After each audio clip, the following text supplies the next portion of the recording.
¿Qué tal, comunidad de relatos de horror? Espero que se encuentren de maravilla el día de hoy, un día especial para muchas personas, y por esa misma razón preparamos un video referente al día de San Valentín.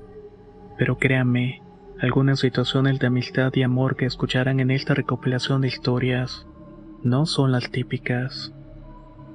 Antes de iniciar con los relatos de horror, le envío un agradecimiento especial a Krista Brown por la donación que hizo en el anterior estreno, así como todos los que estuvieron interactuando en el chat. Créanme que un me gusta o comentario nos ayuda bastante. Ahora disfruten y feliz día del amor y la amistad. Las últimas palabras. Historia basada en una experiencia anónima. Esta historia habla sobre mis abuelos. Mi abuela conoció a José Luis cuando iba pasando un caballo muy galante junto con otros muchachos. Según nos platicó, a mi abuelo le gustaba mucho montar su caballo pinto y presumirlo en las carreras. Junto con otros muchachos salían por las tardes para decirle cosas a las muchachas. Así que una tarde, mientras daba la vuelta, vio a mi abuela. Seguramente en estos tiempos hubiera sido muy mal visto, pero en aquellos días la gente se casaba muy joven. Mi abuelo tenía 22 y mi abuela 17. Por increíble que les pudiera resultar cuando mi abuela nos cuenta esta historia, siempre agrega que muchas de sus amigas ya se habían casado y hasta estaban por criar al segundo hijo. Varias señoras le decían que se apurara o se iba a quedar soltera, y de esta manera se le iban a pasar los mejores años de su vida.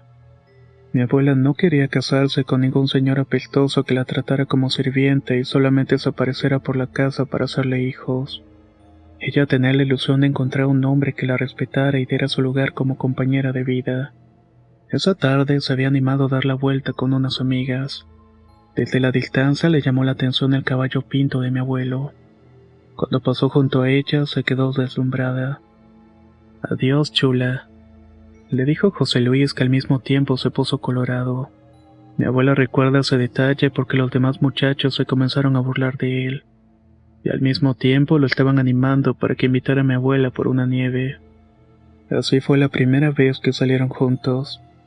Después de eso ya ninguno pudo vivir sin el otro. Él pidió la mano de Rosa a mis bisabuelos y al cabo de 8 meses de trato ya se habían casado por la iglesia y lo civil. En total tuvieron 3 hijos, incluyendo a mi padre Jesús. Mi abuelo fue un hombre muy honrado, responsable y cariñoso.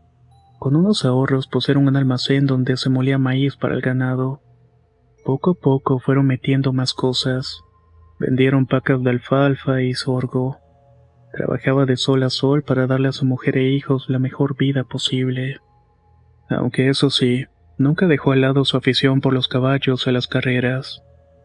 Una vez se celebró una carrera en una de las fiestas patronales.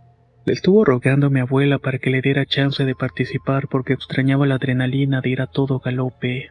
Pero mi abuela decía que eso era muy peligroso, y mi abuelo ya no era un muchacho que podía hacer locuras sin ninguna preocupación. Ahora necesitaba pensar en su familia y en su seguridad antes de cualquier otra cosa. El caso es que se hicieron de palabras. Al final mi abuelo se fue de la casa enojado, pero con la promesa de que iba a ganarse el premio que daban por ganar la carrera. Como mi abuelo tuvo un mal presentimiento, se puso a rezar junto con sus 3 hijos, que para ese entonces eran muy pequeños. Pasaron 2 horas hasta que finalmente tocaron la puerta. La sangre se le bajó hasta los pies a mi abuelita, que fue a abrir esperando lo peor. Un montón de gente traía cargado a mi abuelo. Explicaron que al llegar el inicio de la carrera se veía muy enojado. Se tomó un par de cervezas para luego montarse. Sus amigos le dijeron que no participara así porque podía presionar de más al caballo y así fue. En un momento el pinto se cruzó con otro caballo y cayó al suelo. Entre las vueltas de la caída se rompió el cuello. Estuvo agonizando por media hora porque nadie se animaba a darle el tiro de grasa al pobre animal. Mi abuelo también salió muy lastimado y mientras decidían si llevarlo con la abuela o al hospital también falleció. Dice mi abuela que entre los jinetes se tiene la creencia de que el caballo y el dueño tienen la misma alma y el mismo destino. Y al menos en el caso de mi abuelo fue de esta manera. Algo que le pesó mucho a mi abuela es que se fue de este mundo enojado y ni siquiera se pudo despedir. Con el paso de los años, mi abuela Rosa volvió a casarse con un señor llamado David. En mi familia siempre hemos tenido una buena relación con él porque es un hombre muy amable. Ha tratado a mi abuela como ella se lo merece. Además, siempre fue un buen ejemplo para mi padre y mis tíos. Él los ve como un papá y él también los ve como unos hijos. El caso es que mi abuela nos dijo que durante el primer año de su segundo matrimonio, estuvieron viendo a mi abuelo José Luis. Ella asegura que lo veía por la puerta esmerilada del baño, en donde se distinguía su sombrero y su figura. Se asustaba tanto que hasta llegó a desmayarse en un par de ocasiones. Pero algo que le llamó la atención fue que estas apariciones dejaron de pasar de la nada. Para mi abuelo era una señal de que José Luis seguía muy enojado y por eso la estaba asustando. Una noche, mientras dormía plácidamente, soñó con él. En el sueño mi abuelo estaba montado en el pinto. Se bajaba del caballo y se acercaba dando pasos veloces hacia la abuela. Ella con mucho temor se tapó la cara. La abuela nos decía que pensaba que mi abuelo le iba a golpear por haberse casado con otro, y sobre todo por el día en que se pelearon por la carrera. Pero para su sorpresa, mi abuelo José Luis se arrodilló frente a ella y le dijo: «No estoy enojado, Rosita. Lo único que he querido es despedirme de ti». En el sueño se abrazaron y lloraron juntos. Luego se volvió a subir al caballo y se marchó. Mi abuela dice que ese sueño le ayudó a poder cerrar bien su duelo y también le dio mucha paz. Yo no he tenido sueños de este tipo y tampoco he visto cosas paranormales, pero sí creo que los muertos encuentran la manera de concluir sus asuntos pendientes.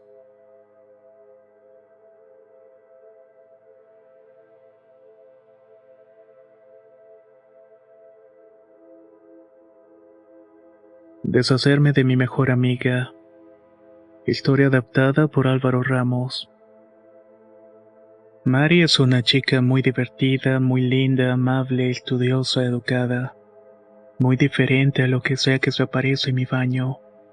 Digo que físicamente se parece a ella, pero su cara, su aura oscura y esa cosa que le pasó en la cabeza que la desfiguró, vaya que me dan bastante miedo. Si tengo que ser honesta, ni siquiera creo que sea su espíritu reclamándome por no prestarle ayuda.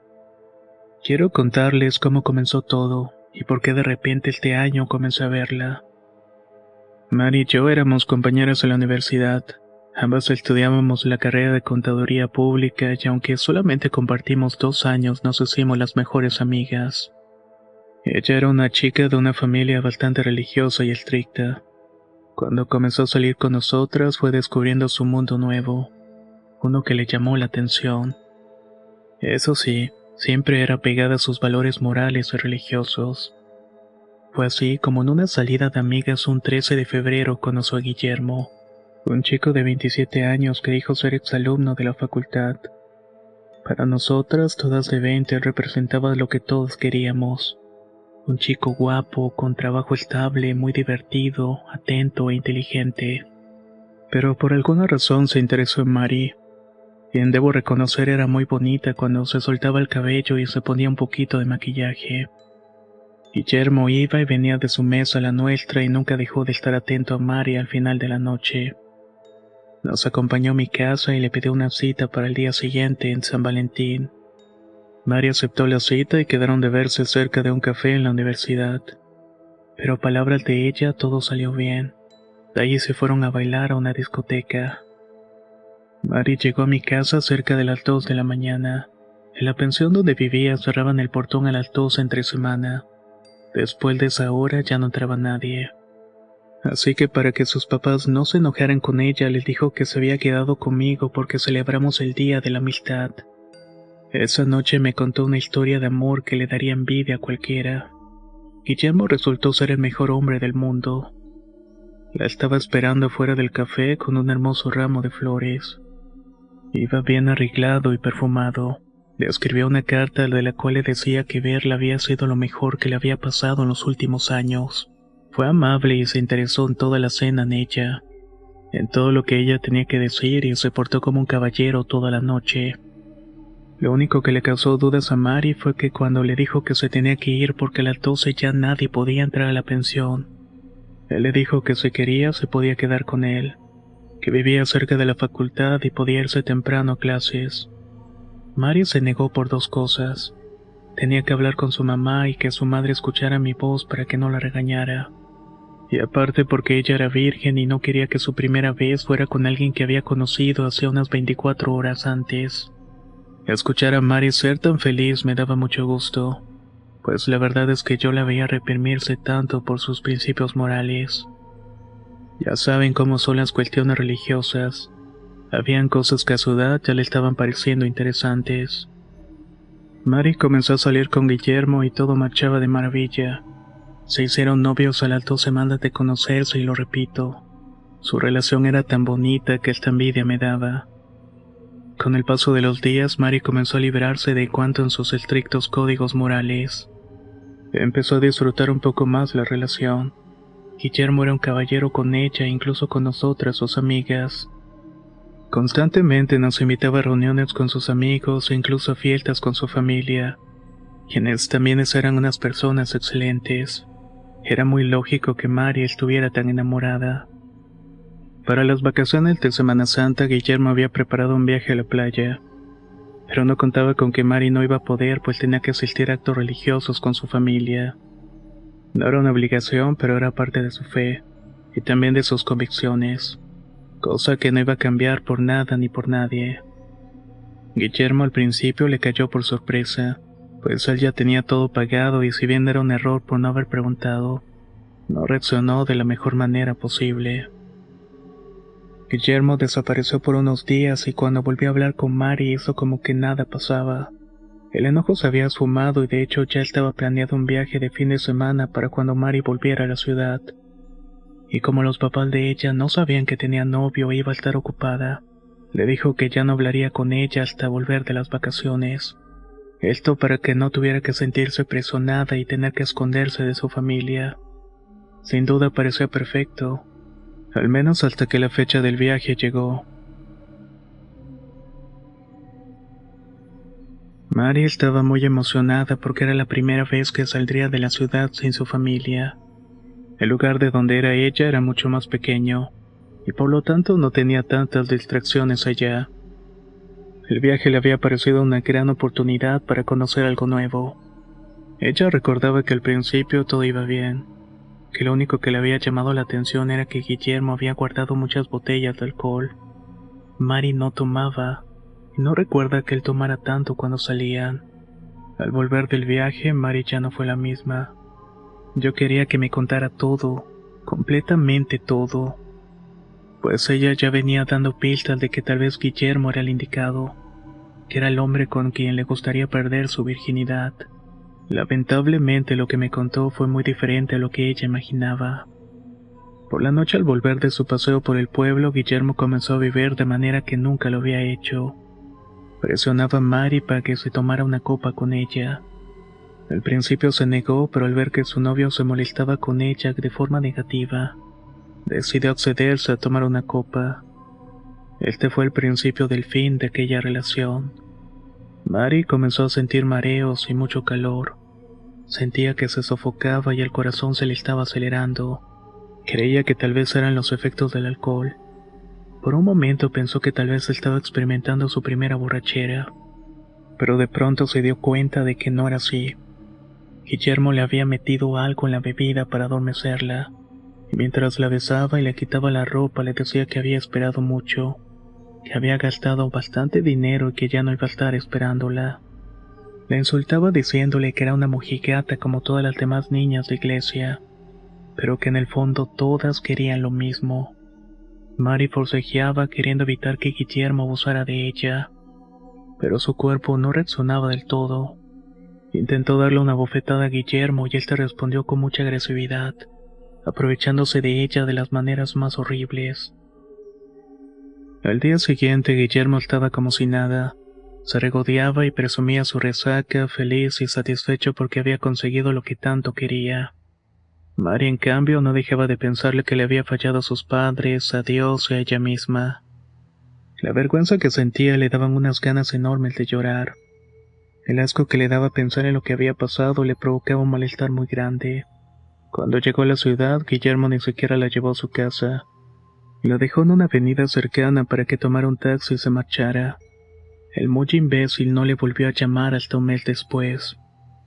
Mari era un mar de lágrimas y de nervios la tarde que me contó todo. Tenía pensamientos horribles sobre ella misma y me decía que quería morirse. Le había escrito y llamado Guillermo, pero este no le contestaba. Estaba dejando de ir a la escuela y casi no salía de la pensión.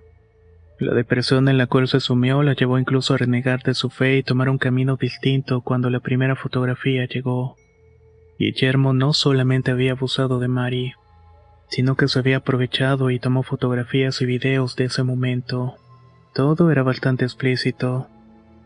El tipo la estaba amenazando con que si ella no accedía a verlo, esas fotos y videos serían públicos, en especial en el grupo de la iglesia donde iba su familia. Guillermo le pedía que se vieran para tener relaciones cuando él quisiera y accediera. Si ella accedía, le entregaría las fotos y videos y nunca más se iban a volver a ver. Debido a estas amenazas, Mari recorrió a Violeta. Una compañera desde que la conocimos se presentaba como bruja y tarotista. Siempre presumía sobre esos trabajos de amarres de brujería, pues era hija de un conocido brujo de Veracruz. Ella le dijo que podía ayudarla a que Guillermo la dejara de molestar, e incluso hacerlo pagar por todo lo que le hizo, y que a cambio solamente tendría que llevarle una ofrenda a un santo de ella para obtener sus favores. Mari aceptó más que nada porque sentía que Dios le había abandonado, y esto a pesar de que ella era una mujer muy llena de fe. No puedo decir qué pasó en aquella ocasión, es únicamente algo que Mari y Violeta saben. Nunca quisieron contar, pero me consta que de ahí comenzó el cambio de Mari. Un jueves por la noche, Mari llegó a su casa a pedirme 2,000 pesos prestados. Su cara, su voz, su mirada, incluso su postura eran diferentes. No era la misma chica que había conocido. Sonreía de una manera extraña y casi compulsiva, como para hacerme creer que todo estaba bien, pero parecía todo lo contrario. Le dije que no tenía tanto dinero. Era una estudiante y siempre andaba al día, pero le terminé prestando 500 pesos. Ella tomó el dinero y sin decirme gracias se marchó. El sábado por la noche recibí una llamada de Mari. Sonaba muy asustada, estaba llorando y me pedía que fuera por ella a casa de Guillermo. Como la escuché tan alterada me imaginé que algo le había pasado. Tomé la camioneta de mi papá y me marché. Al llegar vi a Mari parada en la banqueta mirando a la calle con la mirada perdida. Detrás de ella se podía ver que salía fuego de una ventana en el segundo piso. De pronto comenzaron los gritos. Alguien desde el interior de la casa gritaba el nombre de Mari. Se podía escuchar el dolor y el sufrimiento. Los vecinos comenzaron a salir de sus casas para tratar de ayudar y de pronto un hombre envuelto en llamas apareció rompiendo la ventana. Él se arrojó desde el segundo piso. Ese hombre efectivamente era Guillermo. Tardó una semana completa en dar el último aliento en el hospital. Llévame a tu casa, necesito bañarme, me dijo Mari de nuevo con la misma voz y mirada que cuando me fue a pedir el dinero. La vi en ese estado y viéndola sonreír le pregunté qué había pasado. Me imaginé que ella había provocado el incendio, por lo cual me negué a llevarla. Le dije que no podía involucrarme pues no sabía qué había hecho. Ella solamente me contestó: tomamos venganza. Mari sacó un arma de su bolsa y bueno, lo hizo enfrente de todos los vecinos. Esto hizo que la gente huyera despavorida. Así terminó la vida e historia de amor de Mari, consumida por las llamas y el dolor. Me costó mucho trabajo superar esa escena. Prácticamente vi cómo pasó todo eso. Yo creía que era simplemente desamor. Me terminé dando de baja de la escuela pues estaba sufriendo de mucha ansiedad. No dormía y no comía, y físicamente me estaba consumiendo todo. La culpa de no haberla ayudado a escapar y que eso hubiera provocado lo que pasó me estaba ahogando. Hasta que Violeta me fue a visitar a la casa y me dijo algo. La muerte de Mari no es tu culpa. Ella lo decidió así. Ella se entregó para tomar venganza, y cuando la obtuvo sabía que tenía que pagar su ofrenda. Desde entonces comencé a ver a Mari en mi casa. siempre con esa imagen horrible. A veces me recrimina por no haberla ayudado, pero después recuerdo las palabras de Violeta, y le digo que ella fue la que decidió aquello. De esta manera desaparece momentáneamente. Según Violeta, Mari no puede hacerme daño, pues ese espíritu que la posee solamente busca venganza. Yo nunca le hice daño, pero yo no me confío, y me encuentro buscando la forma de deshacerme de mi mejor amiga.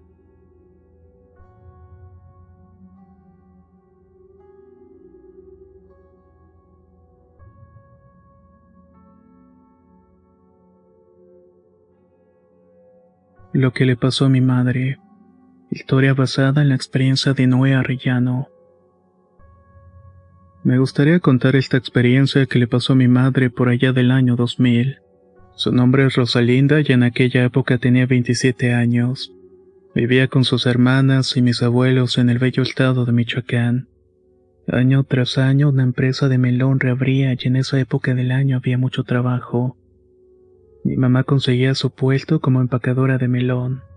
Y un día laboral como cualquier otro, un tipo extraño se le acercó para ofrecerle agua. Ella se negó, pero le dio las gracias por el buen gesto. Al día siguiente, a la misma hora, el hombre volvió a acercarse a mi mamá para ofrecerle un vaso con jugo. Esta vez, como mi madre estaba muy cansada y asoleada, lo recibió y le dio las gracias. Con el paso de los días, el tipo siguió acercándose a mi mamá hasta que se hicieron amigos. Luego, con más confianza, él se animó a pedirle que salieran. Ese mismo día, al llegar a su casa, mi mamá le contó a mis abuelos que había conocido a este hombre en el trabajo y quería salir con ella. El tipo tenía como 35 años, alto y de complexión delgada y moreno. Después de una semana de estar pensando si hacerlo o no, al final mi mamá terminó aceptando de salir con este señor. Ella cuenta que la pasaron bien. La llevó a una fonda y le compró ropa y también la invitó a unas copas. Ya entrando en copas, el hombre la llevó a pasar al rumbo del monte para dar una caminata y platicar sobre sus vidas. Cuando llegaron a un tronco que estaba caído, se sentaron a platicar. Él le decía que la amaba y que la quería mucho. En ese instante se levantó y se fue, diciendo que la esperara porque quería darle algo. Unos 15 minutos después regresó con un ramo de flores. A partir de mi cita, mi mamá tuvo mal trato con él. Todo iba bien hasta que una tarde en la que estaba trabajando, el sol ardía justiciero sobre sus cabezas. Y como era costumbre, el hombre le ofreció a mi mamá un vaso de agua. Esta vez mi mamá se dio cuenta de que el agua no se veía normal. En el fondo había algo burbujeante, como si le hubieran echado un sal de uvas que sirve para el dolor del estómago. Mi mamá no se lo quiso tomar porque le pareció extraño, pero este tipo le estuvo insistiendo. Llegó el punto en el que se puso muy agresivo. Forcejeó con ella para obligarla a tomárselo. Así que la pobre no tuvo otra opción. Dice mi mamá que un rato después se sintió mareada al grado de perder la noción del tiempo y caer desmayada. Cuando cayó la noche, mis abuelos se preocuparon mucho al darse cuenta de que no había vuelto. Así pasaron algunos días y mis abuelos ya estaban muertos de la preocupación y la angustia. Al darse cuenta de que no regresaba, temieron que este tipo con el que hubiera salido le hubiera hecho algo. Mis abuelos junto con algunos de los pobladores salieron a buscarla al monte. Al segundo día de búsqueda se encontraron con un señor del poblado. Este les avisó que un tipo con la descripción se le había llevado rumbo a Cirándaro. Este lugar es como una hora de donde vivían los abuelos. De inmediato se fueron con este testigo para que les fuera diciendo por dónde los vio. Además los acompañaban otros pobladores dispuesto a todo. Total que preguntando entre la gente que se encontraban llegaron a la casa del tipo que secuestró a mi madre. Salieron 2 personas a recibir a los abuelos. Eran un hombre y una mujer. Ellos, muy preocupados, preguntaron qué se les ofrecía. A lo que mi abuelo, hecho un mar de furia, le respondió que venía por su hija. Un muchacho de tales características la había secuestrado y todos sabían que estaba ahí dentro. La mujer, con un tono muy bajo de voz, le respondió a mi abuelo que sí, que mi madre sí estaba en esa casa. Además, no era la primera vez que hacía eso. El señor ese ya se había robado a muchas mujeres, y mis abuelos no eran los únicos que iban a reclamar a sus hijas. Luego le dijo que iban a llamar a ese fulano para que entregara a mi madre, pero que la condición era que los demás que venían con ellos se escondieran. Eso como precaución porque si el tipo veía tanta gente se podía escapar y no le entregaría a mi mamá. El caso es que así lo hicieron y cuando el tipo salió mis abuelos le demandaron que entregara a mi madre. Luego de mucho discutir, más a fuerza que de gana, regresó mi mamá. Mi abuela quiso entrar a la casa para ver en dónde la tenían, pero el tipo no se dio cuenta que mi abuela iba detrás y le cerró la puerta en la cara. Mi abuela tenía los dedos metidos y la estaba machucando. La pobre estuvo gritando que la abriera, pero el infeliz no hizo caso. Hasta parecía que lo estaba haciendo a conciencia. No fue hasta que la señora que les abrió al principio lo notó y abrió la puerta que mi abuelita pudo sacar los dedos. En cuanto los vio, mi mamá corrió a abrazar a mis abuelos y lloraron los tres juntos mientras abrazaban. Luego le comenzaron a hacer preguntas, como qué había hecho esa semana que estuvo perdida. Por supuesto que mi mamá estaba consternada. Lo único que quería era largarse de ahí. Le respondió que se los contaría después. Cuando llegaron a la casa, mi mamá seguía asustada y sacada de onda. Estaba muy pálida y llorando.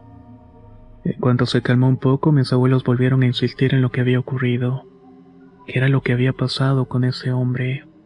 Entonces mi mamá comenzó a relatarles cómo el tipo la obligó a beber un líquido con burbujas. Luego de eso se sintió un poco mareada. Lo último que recordaba antes de desmayarse fue la cara de este hombre. Despertó al día siguiente, muy débil y a su alrededor todo estaba oscuro y descuidado. Parecía un tipo de casa abandonada. La poca iluminación que había era por unas veladoras, y en cuanto sus ojos se acostumbraron notó que había altares y figuras de la Santa Muerte.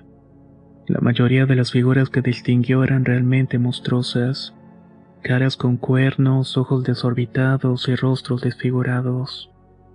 Mi mamá estaba muy asustada y se espantó más cuando el tipo se asustó y le dio las 3 palmadas en la frente. Eso fue lo único que necesitó para caer dormida. Al día siguiente, cuando recobró de nuevo el conocimiento, el tipo volvió a darle las palmadas. Esa era la manera de tenerla controlada. Solamente una vez al día le daba de comer y agua, pero luego volvía a dormirla como una especie de hipnosis. Así estuvo hasta que luego de unos días escuchó la voz de los abuelos. En el camino de regreso a su casa, el señor que les había dicho dónde estaba mi mamá le sugirió que quemaran la ropa que llevaba puesta, y que también la protegiera porque seguramente le harían brujería. Como si lo hubiera profetizado, unos días después mi mamá comenzó a enfermarse. Fue empeorando poco a poco hasta el punto que deliraba con una sombra, así como las mismas figuras diabólicas que había visto en la casa. Noche tras noche tenía pesadillas y despertaba gritando. Además que comenzó a bajar de peso. Para mis abuelos era un infierno estar navegando con toda esta situación. La llevaron con varios doctores del estado que nunca le encontraron nada. Solamente le recetaban pastillas para dormir, pero nada de eso resultó. Ella seguía viendo sombras y demonios. Las cosas siguieron igual hasta que un día el doctor de Altamirano Guerrero le hizo un estudio diferente. Entonces le comentó que una droga que ingirió le había afectado la zona del cerebro, afectándole el sueño y causando alucinaciones. Su sugerencia fue internarla y así lo hicieron. El doctor le dio un tratamiento para desintoxicarla.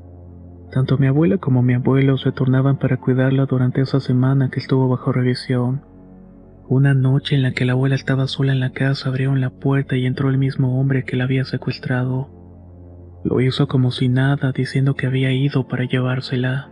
Mi abuela enfurecida dijo que se largara de su casa, que mi mamá estaba hospitalizada por culpa de los brebajes que le había dado. Además lo amenazó asegurándole que si mi mamá no lograba recuperarse, haría todo lo que estuviera en sus manos para meterlo a la cárcel. No sabemos qué suponía este señor, pero el caso es que luego de que mi abuela lo corriera, se salió apresurado de la casa. Se metió a la cantina de una tía, hermana de la abuela. Fue hasta la barra para preguntarle a qué hora pasaba la combi que iba a Guerrero, a lo que mi tía le respondió que media hora. Uno de los que estaba viviendo ahí era un pariente que fue a buscar a mi mamá a la casa del tipo. Cuando lo reconoció, se paró de la mesa muy enojado y le dijo: te vas a arrepentir de meterte con mi prima, porque ella tiene quien la defienda. Acto seguido lo agarró a golpes, dejándole la cara muy lastimada. Como pudo se levantó y se fue, perdiéndose en la carretera. Después de eso no se ha vuelto a saber nada de este tipo. Actualmente mi madre vive pobre y humilde. Está casada y tiene 3 hijos incluyéndome. Por desgracia mi papá falleció hace 2 meses y hemos podido salir adelante como podemos. Cada vez que escucho esta historia me da mucha rabia. Me dan ganas de vengarme de este tipo y hacerle pasar por el mismo infierno que provocó. Tengo una tía lejana que se dedica a las limpias y a hacer embrujos. Muchas veces me vi tentado de ir con ella para saber si el hombre está vivo o muerto. Sin embargo, mi familia es muy religiosa y eso va en contra de los mandamientos de Dios. Sigo sintiéndome impotente, pero no me queda de otra que esperar a que Dios ponga todo en su sitio. Les agradezco mucho por escuchar esta historia, y solamente les dejo la recomendación de que sean cuidadosas con las personas que no conocen.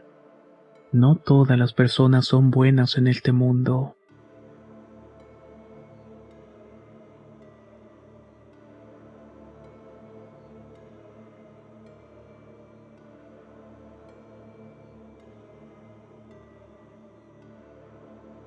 Amigas hasta la muerte y el infierno.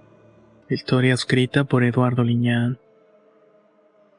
La historia de mi hermana Valeria transcurre en un pequeño pueblo de Jalisco. Ella desde muy pequeña fue especial. Su vida estaba marcada por una misteriosa herencia que se remontaba a las raíces de mi familia materna.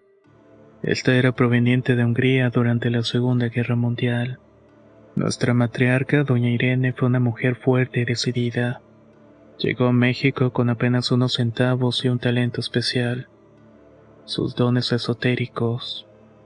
Todos habíamos escuchado las historias desde pequeña, relatos de una abuela que caminó por todo el país, echando la mano a personas en los mercados para poder sobrevivir. La conexión con lo espiritual y lo místico se transmitió de generación en generación, aunque parecía que los dones se habían apaciguado en la familia, hasta el momento en que llegó Valeria. Ella desde temprana edad demostró una curiosidad insaciable por conocer el mundo que la rodeaba, y sobre todo por comprender la herencia de bruja que fluía en sus venas.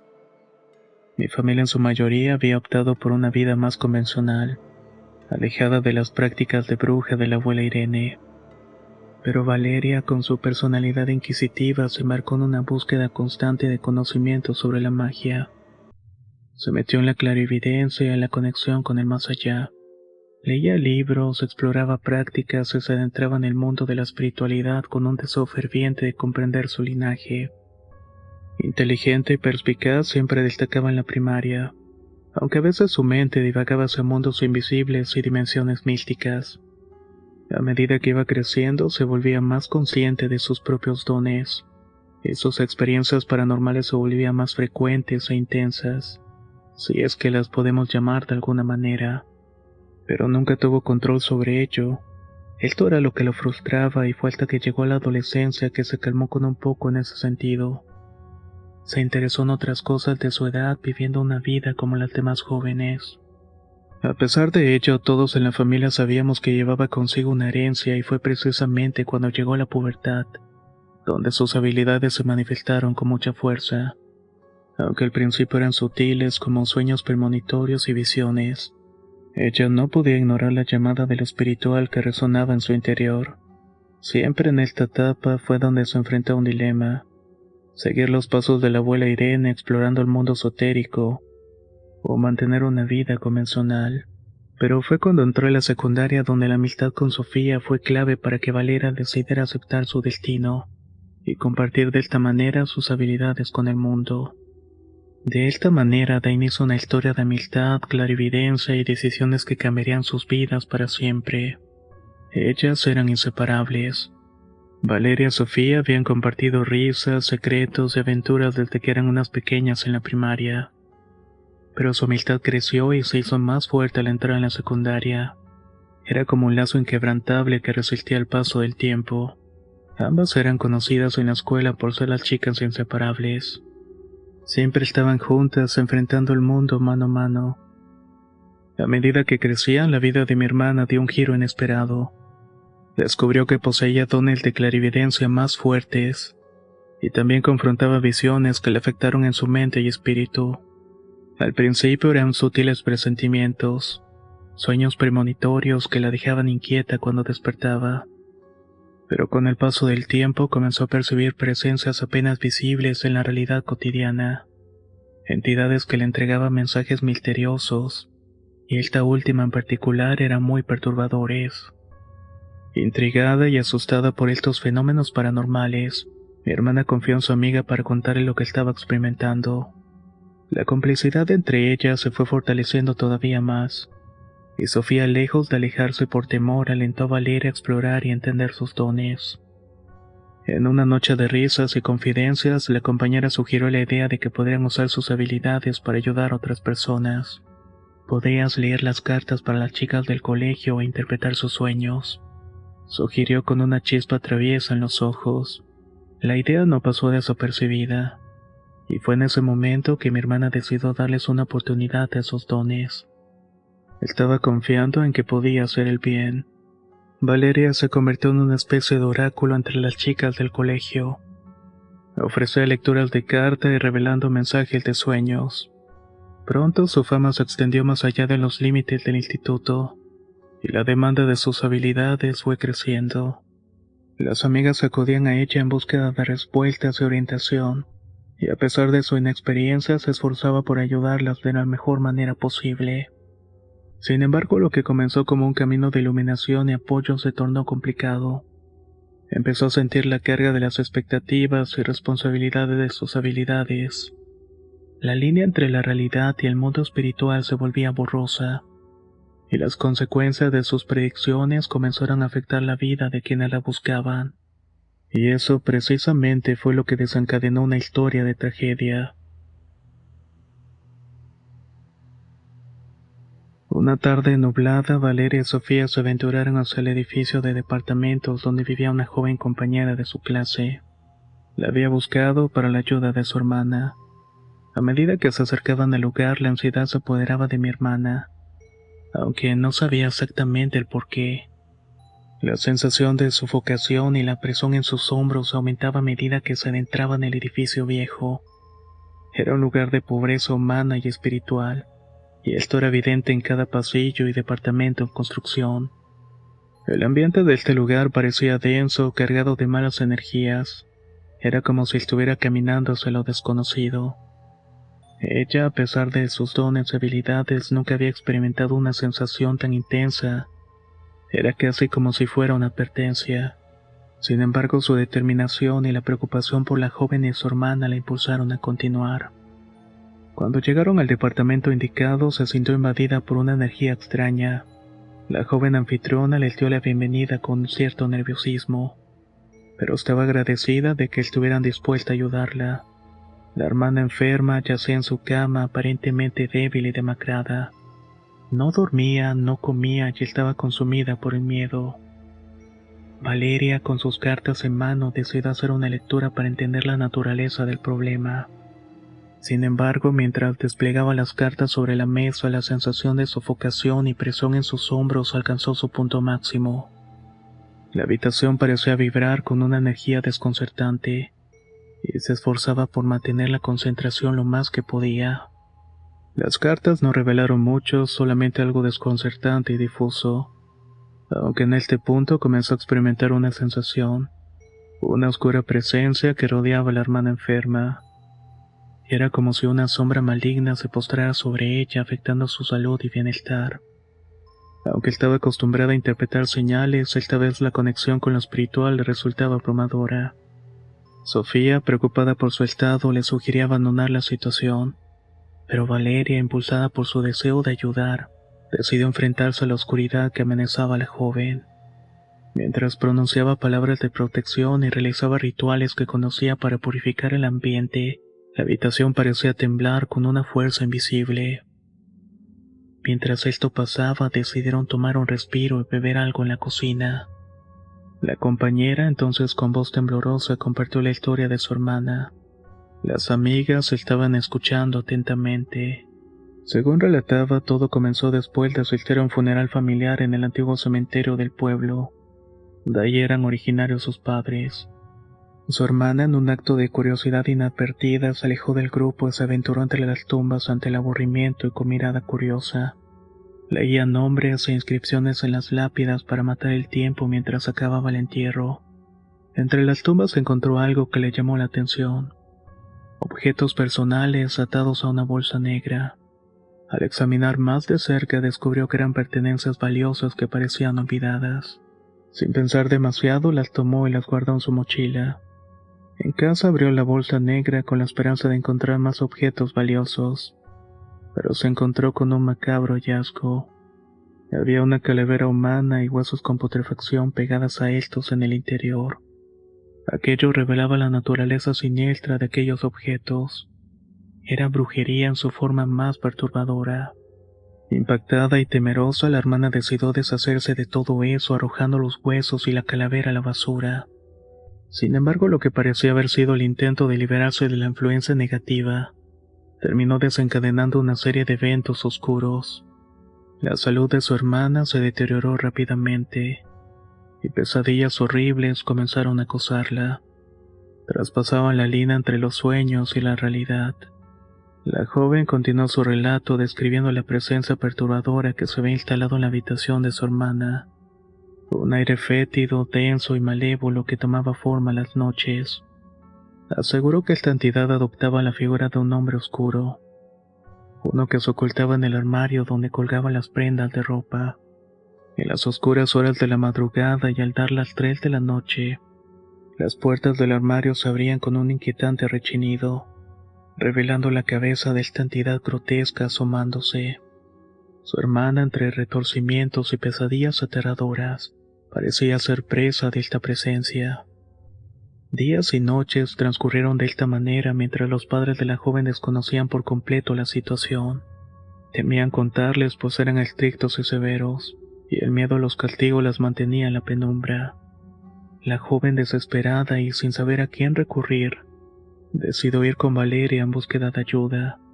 Mi hermana sintió la gravedad de la situación y se comprometió a investigar y ayudar en lo que pudiera. La oscura entidad que acechaba a la hermana de la joven parecía ser un problema más allá de sus habilidades normales. Pero su determinación y conexión con lo esotérico la impulsaron a enfrentar el desafío. Al volver a la habitación, la afectada parecía dormir pesadamente, y en el instante en que Sofía abrió el armario con la curiosidad de saber más al respecto, reveló la espeluznante presencia de una calavera entre los vestidos y los zapatos. Este hallazgo dejó a ambas amigas petrificadas.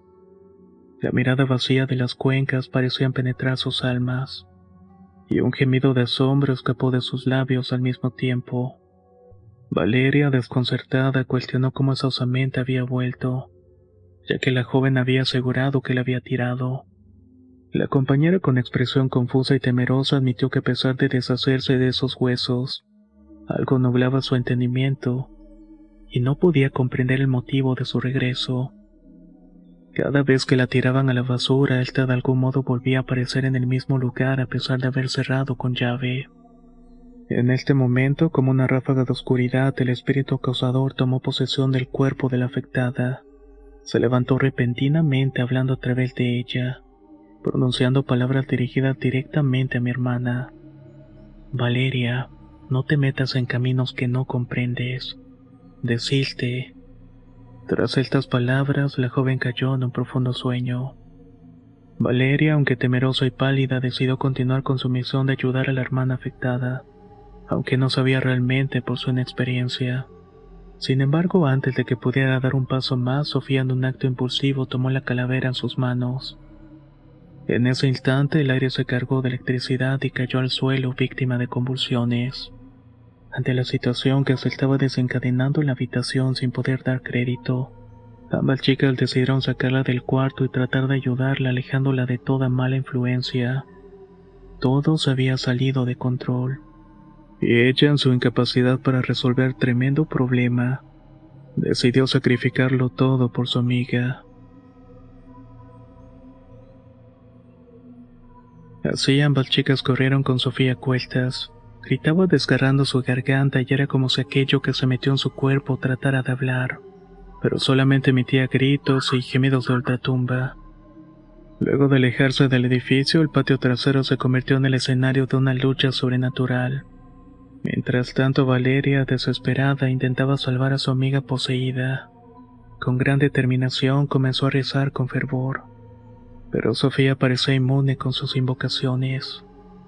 Su cuerpo se retorcía y contorsionaba de forma grotesca, como si estuviera siendo sometida a una fuerza aplastante y aterradora. Ante la impotencia de ver a su amiga sufriendo con lágrimas entre los ojos, tomó una decisión impulsiva. No sabía realmente si iba a funcionar. En un acto de desesperación ofreció su propio cuerpo y mente como recipiente para la entidad malévola. Con voz temblorosa le habló directamente a la entidad, ofreciéndose como huésped en lugar de su querida amiga. En un instante el ambiente tenso se transformó en una inquietud espeluznante. La compañera observó con horror cómo la poseída se tranquilizaba, mientras la oscura presencia abandonaba su cuerpo y ésta quedaba tendida en el suelo. Sin embargo, la tranquilidad fue efímera. Valeria de pronto cayó en un estado de locura, como si la maldición hubiera sido transferida directamente a ella. Ahora, poseída por la entidad, se encontraba en un estado de trance, con los ojos oscurecidos y una presencia malvada a su alrededor que parecía hablarle. Le contaba secretos que pertenecían de otro mundo. La lucha por liberar a su amiga había llevado a un giro inesperado, donde la valiente de mi hermana había sacrificado su propia cordura para salvar a la otra. La tragedia cayó irremediablemente sobre Valeria. Después de que la entidad maligna sanidara en su mente y espíritu, quedó en un estado de catatonia, incapaz de reconocer al mundo que la rodeaba. Sofía, en un acto de valentía y devoción hacia su amiga, la tomó de sus brazos. Dejó atrás al edificio donde se había desatado la oscura confrontación espiritual. Pero antes de retirarse, la joven que estaba afectada por ese espíritu inmundo se asomó por la ventana. Le gritó el nombre de esa entidad, quizás pensando que serviría de algo y dando las gracias por permitirle vivir. Al llegar a la casa, el impacto de ver a mi hermana en ese estado conmocionó a todos. Mi madre fue la primera en reaccionar tratando de orar y liberar el alma de su hija, pero todos los esfuerzos resultaron infructuosos. Desde ese día, Valeria quedó atrapada en un estado de contención, luchando contra el espíritu oscuro que se negaba a abandonarla. Acostada en su cama, con los ojos abiertos y su boca repitiendo frases que apenas podía escucharse, Sofía, decidida a ayudar a su amiga, asumió toda la responsabilidad de cuidar de ella todos los días. Con el nombre revelado de la entidad que había poseído, comenzó una búsqueda desesperada de respuestas. Buscaban soluciones para iniciar un trabajo de liberación. Cada día enfrentaban el desafío de entender cómo deshacerse de la oscura conexión que mantenía a Valeria en un estado de sufrimiento. Mi familia, impotente frente a la situación, observaba con angustia y desesperación cómo la amistad entre ambas se convertía en un enfrentamiento contra fuerzas sobrenaturales. Se enfrentaban a lo desconocido. Sofía persistía, decidida a liberarla del oscuro yugo que la mantenía prisionera en su propia mente. La vida siguió su curso, llevándose consigo a muchas personas que intentaron ayudar a Valeria. A lo largo de los años, esotéricos y buscadores de lo paranormal intentaron romper la conexión entre la entidad y mi hermana, pero la fuerza de esta cosa superó cualquier expectativa. Mi hermana, ahora adulta, vive en una silla de ruedas, atrapada en un mundo que solamente existe en su mente. Ahí el tiempo transcurre muy lentamente. Sofía, su amiga leal, se convirtió en una constante compañera. La llevó consigo para vivir en la casa que sus padres le heredaron, creando de esta manera un refugio donde el amor y la amistad podían florecer. Aunque mi hermana sigue anclada a esta silla de ruedas, la conexión y la presencia constante de su amiga de alguna manera le brinda consuelo en su realidad alterada. Cada vez que la visito es una oportunidad para compartir momentos con mi amada hermana, aunque debo decir que mi hija ha heredado algo de la abuela Irene, manteniendo así viva la conexión con las raíces esotéricas de la familia. La he intentado alejar de todo esto, pero tanto su tía enferma como ella tienen una conexión muy especial. Y a pesar de no haber hablado nunca, mi hija la abrazo y la cuida como si la conociera de tiempo atrás. Sofía, con amor inquebrantable, se mantiene a su lado, prometiéndola no abandonarla hasta que logre liberarla de la entidad maligna. La amistad perdura a pesar de las pruebas del tiempo y las sombras del misterio. En el hogar comparten risas y secretos compartidos. De esta manera Valeria encuentra consuelo en la amistad de Sofía, una llama que arde en medio de toda la oscuridad que la rodea.